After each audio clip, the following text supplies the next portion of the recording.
Welcome to Bloomington Today. I'm Kaylin Cockrell. Thanks for joining us. Now it's time for another Do Town to-Do list segment. It's during this time we venture out into the city to find new and different ways for residents to keep a healthy mind and body in Bloomington. Today we'll check canoeing off our to-do list. Take a look. When you see a canoe or kayak cutting smoothly across the surface of a lake or river, it's easy to wonder if the sport might be something that suits your lifestyle.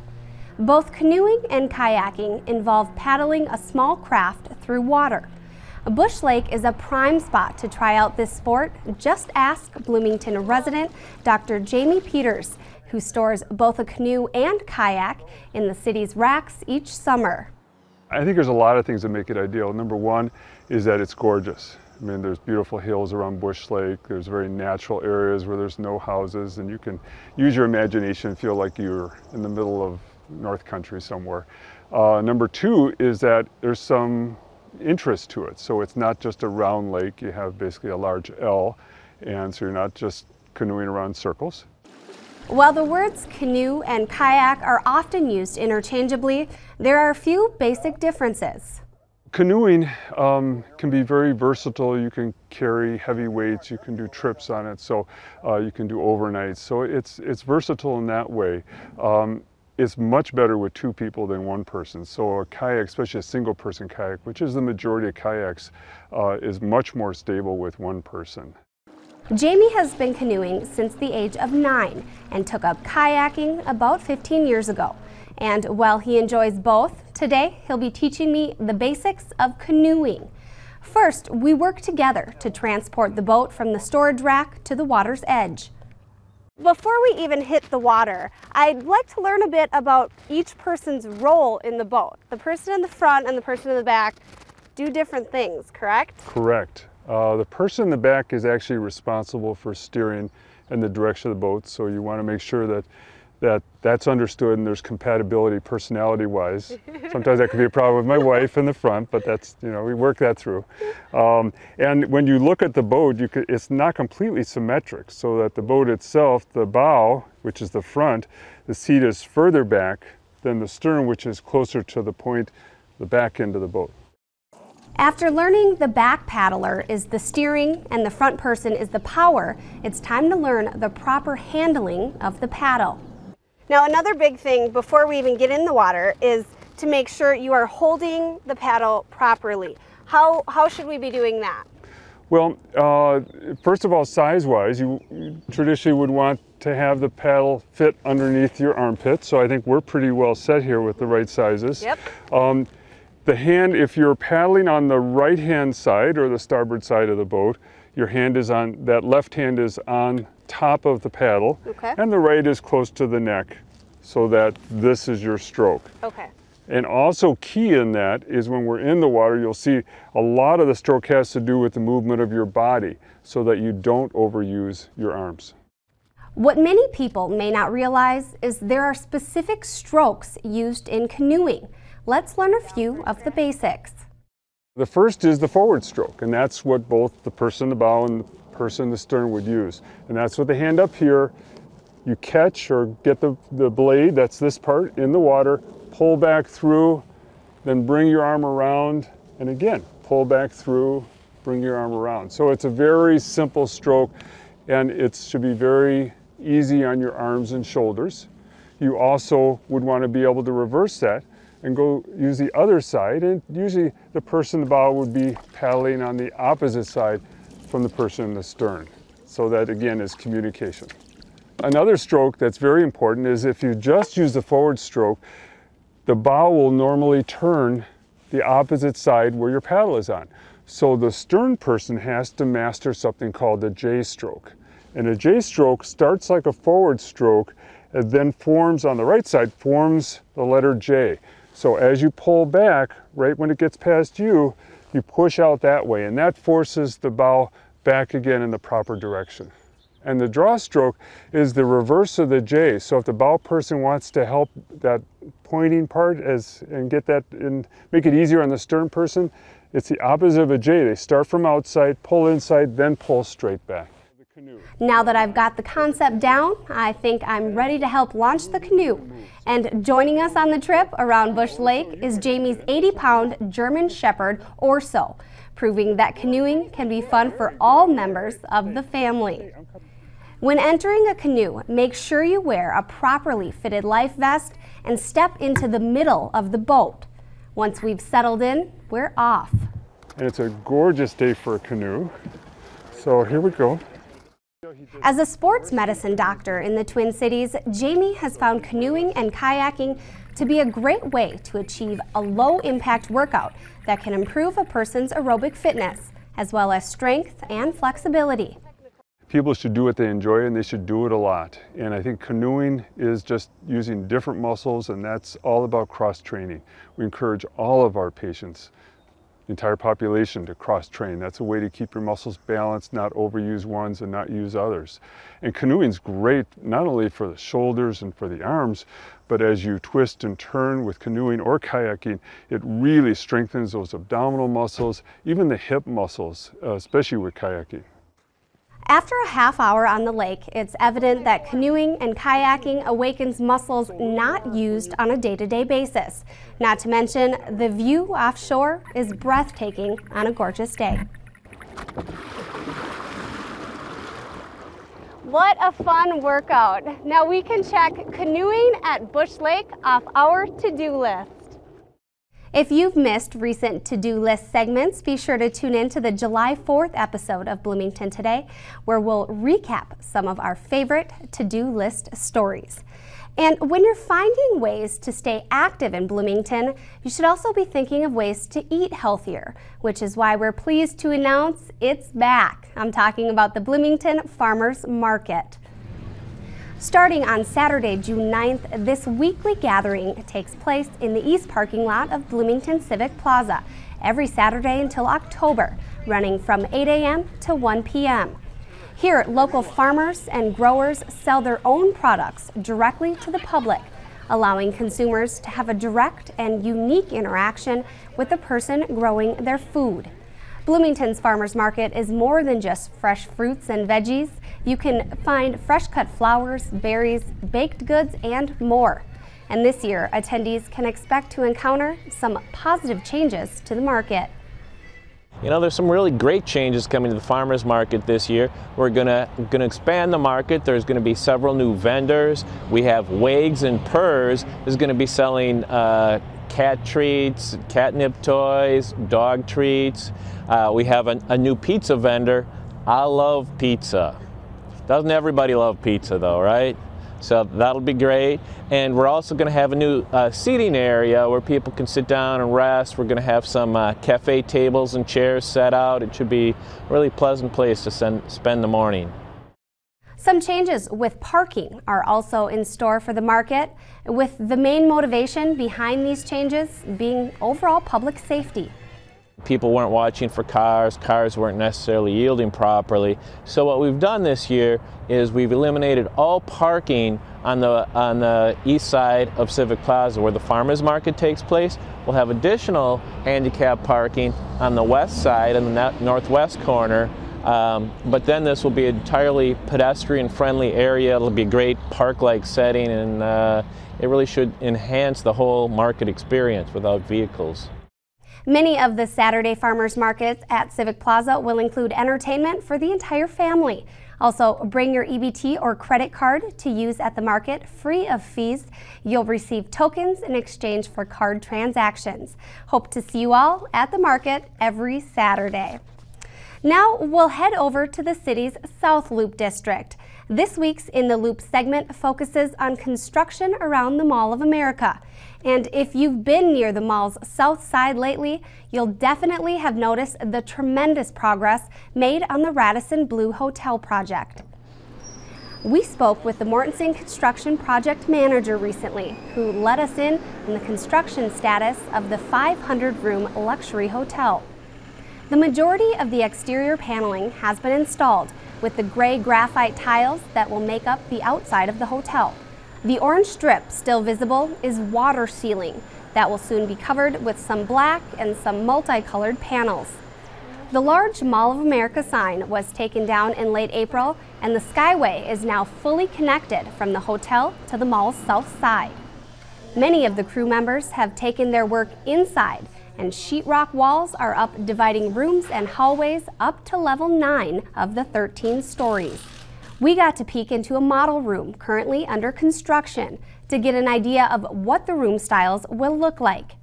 The custom-designed guest rooms will feature 3 distinctive Radisson room styles, including New York Mansion, Naturally Cool, and Urban rooms. This model room was a demonstration of one of the 350 urban rooms. Mortensen says the room is about 80% complete, with a few staple furniture pieces left to be installed. Radisson Blu Hotel is on track to open in March of 2013, and according to city staff, once the Radisson Blu Hotel opens its doors, the number of hotel rooms in Bloomington will swell beyond 8,000. And as the Radisson Blu will have a direct connection to the mall, it's sure to be a front runner in the hospitality industry. And staying in the loop, it's obvious that structures are going up on the mall's south side, while crews are busy taking buildings down on the east side of the Mall of America. The demolition of the Alpha office buildings located at 24th Avenue and Lindau is in full swing. Taking down 4 of the 5 buildings that make up Alpha Business Park is the first phase of the $49 million Lindau Lane project. It sets up the connection of the Mall of America Phase 2 expansion along with the Bloomington Central Station, which is at the other end of the Lindau link. And so by taking down those 4 buildings, we'll be able to extend Lindau and make a better connection between those 2 major projects in the South Loop District. Currently, Lindau Lane stops at 24th Avenue, forcing drivers to either go left or right at the intersection. Increased transportation around the South Loop area is a huge motivation behind this expansion. Some of the existing freeway exits in the district are underutilized. Most everyone wants to come off Lindau or 24th, but there's a really good exit that's underutilized, and this will help facilitate people driving around in the district. Long told us in early June, Building 1 is down completely, and the footings and foundations are being removed. One wall of Building 2 has been left standing to keep high winds from scattering debris around the area. The removal of Buildings 3 and 4 is expected to begin soon. Building 5 will remain for now. We'll be extending it in various stages, so we'll have both a construction project in 2013 and in 2014. We'll also be having what we call streetscape, which is like the sidewalks and the light poles and the things behind the curb and gutter. So we'll have a bid package for that also in that time frame. If you'd like to learn more about the Lindau Link project, visit the city's website. From the homepage, you'll see a South Loop icon on the right side. There you'll find details on this project and others happening in and around the district. Members of the Bloomington Police Department use both indoor and outdoor shooting ranges for practice, education, and state qualifying exams. City officials would like to alert the public that on June 13th and 14th, Bloomington Police will be using the outdoor range at the city's Western Maintenance Facility, located off of Hampshire Avenue. At the June trainings, SWAT tactics will be on the agenda. Drills and procedures like this state test that we filmed back in August of 2011 are necessary components to advancing the skills of officers and ultimately keeping the public safe and the police team as well. Bloomington's outdoor range is beneficial for so much more than just target practice.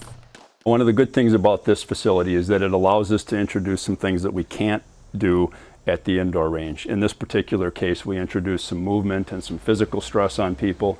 Can't always replicate the mental stress, but we can do something similar with physical stress.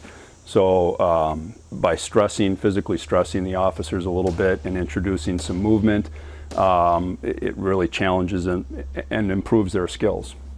And while every use and every training at the Western Maintenance Facility's shooting range is a little different, proactive preparation is the intended goal for each one.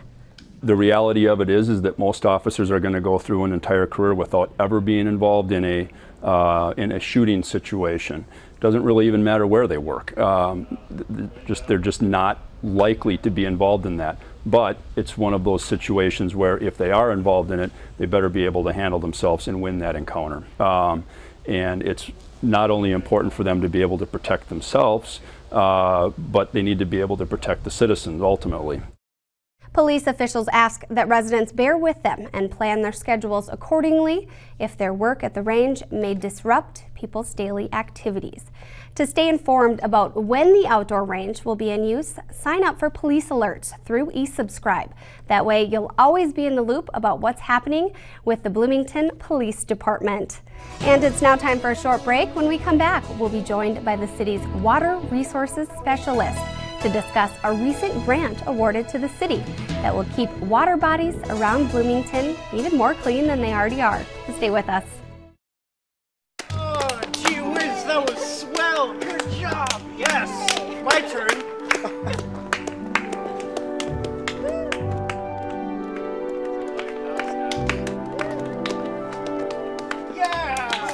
Who wants cookies? Oh, I do. I want cookies.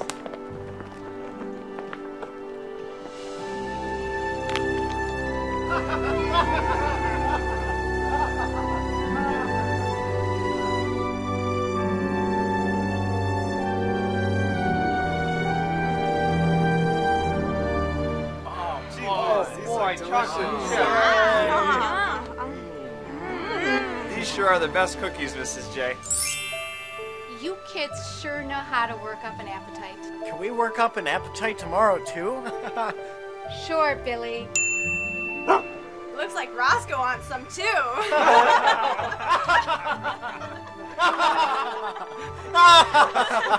Are you kids thirsty?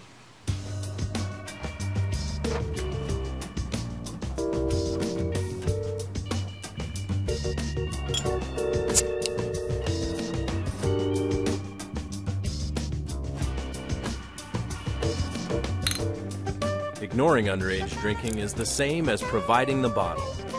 It's time to take action. It's time to stop looking the other way. A message from the Edina Police Department and Edina Chemical Health Partners.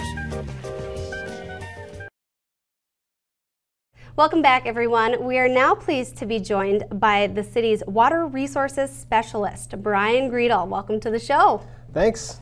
Well, the city's engineering division recently made some partnerships and applied for and ultimately received a grant in the amount of $235,000. First, why don't you tell us a bit about the partnership and then the grant that the city received? Well, we partnered up with Metro Blooms, a local nonprofit organization, and also the Lower Minnesota River Watershed District to apply for a clean water grant, which is part of the Clean Water Land and Legacy Amendment that voters approved back in 2008. Okay. Now, it sounds like funding was pretty competitive to come by. Why don't you talk a bit about what the project entails?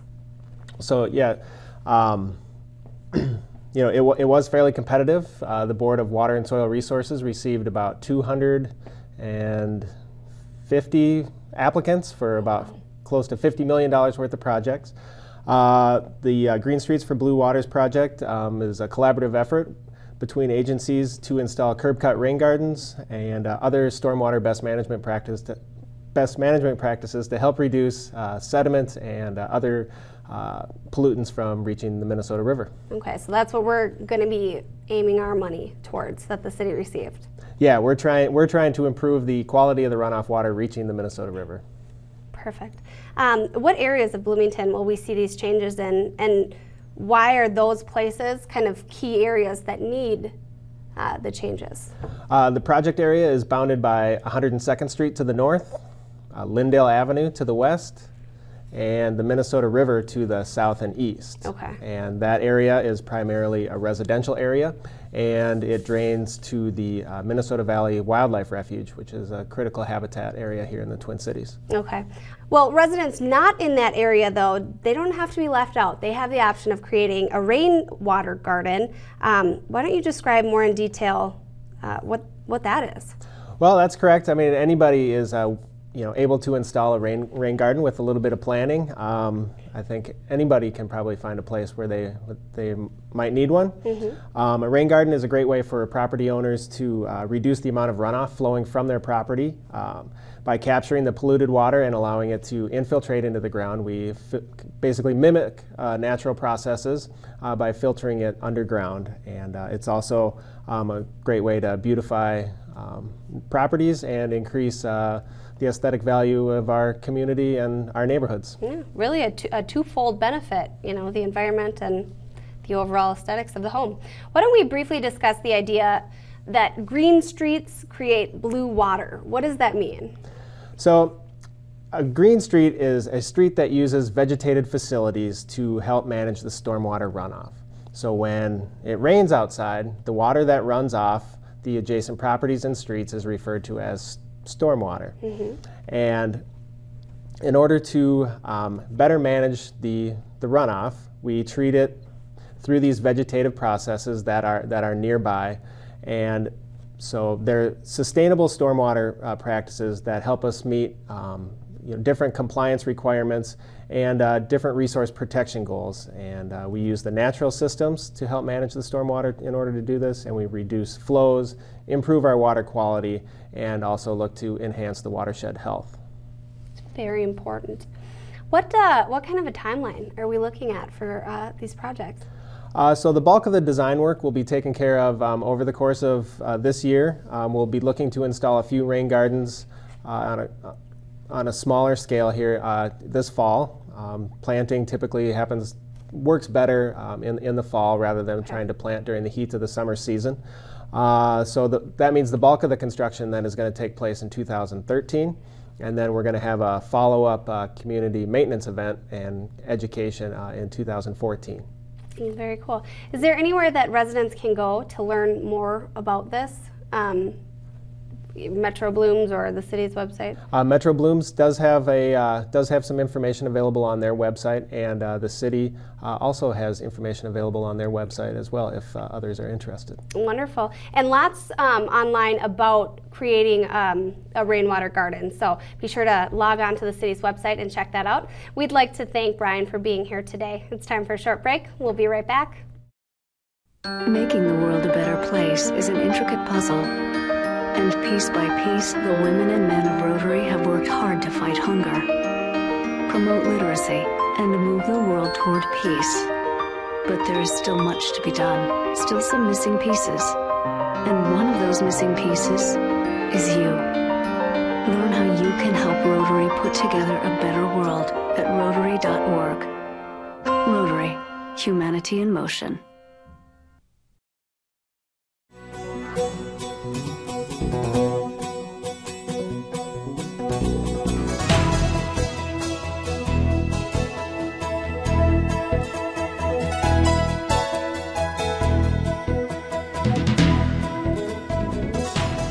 Welcome back, everyone. I don't know if it's just me, but summers seem to fly by. That's why we're looking ahead to find out what's in store for the 2012 Bloomington Heritage Days celebration that comes up in September. But first, let's learn a bit about the background of Heritage Days. Heritage Days is a celebration of Bloomington. It's a celebration of its people, its history, its businesses and business community, its schools, its student groups, its families, and its neighborhoods. It's the whole design behind Heritage Days is to celebrate the great elements of this community and to bring its community together on an annual basis. The festival takes place on the corner block of 98th Street and Lyndale Avenue in the U.S. Bank and Applebee's parking lots. Heritage Days is about community togetherness, and every year something new and exciting is added. The biggest new part of Heritage Days this year is a parade. This will be our first annual parade, and we're aiming for and have high school groups involved, including the Jefferson Marching Band and the Kennedy Drumline.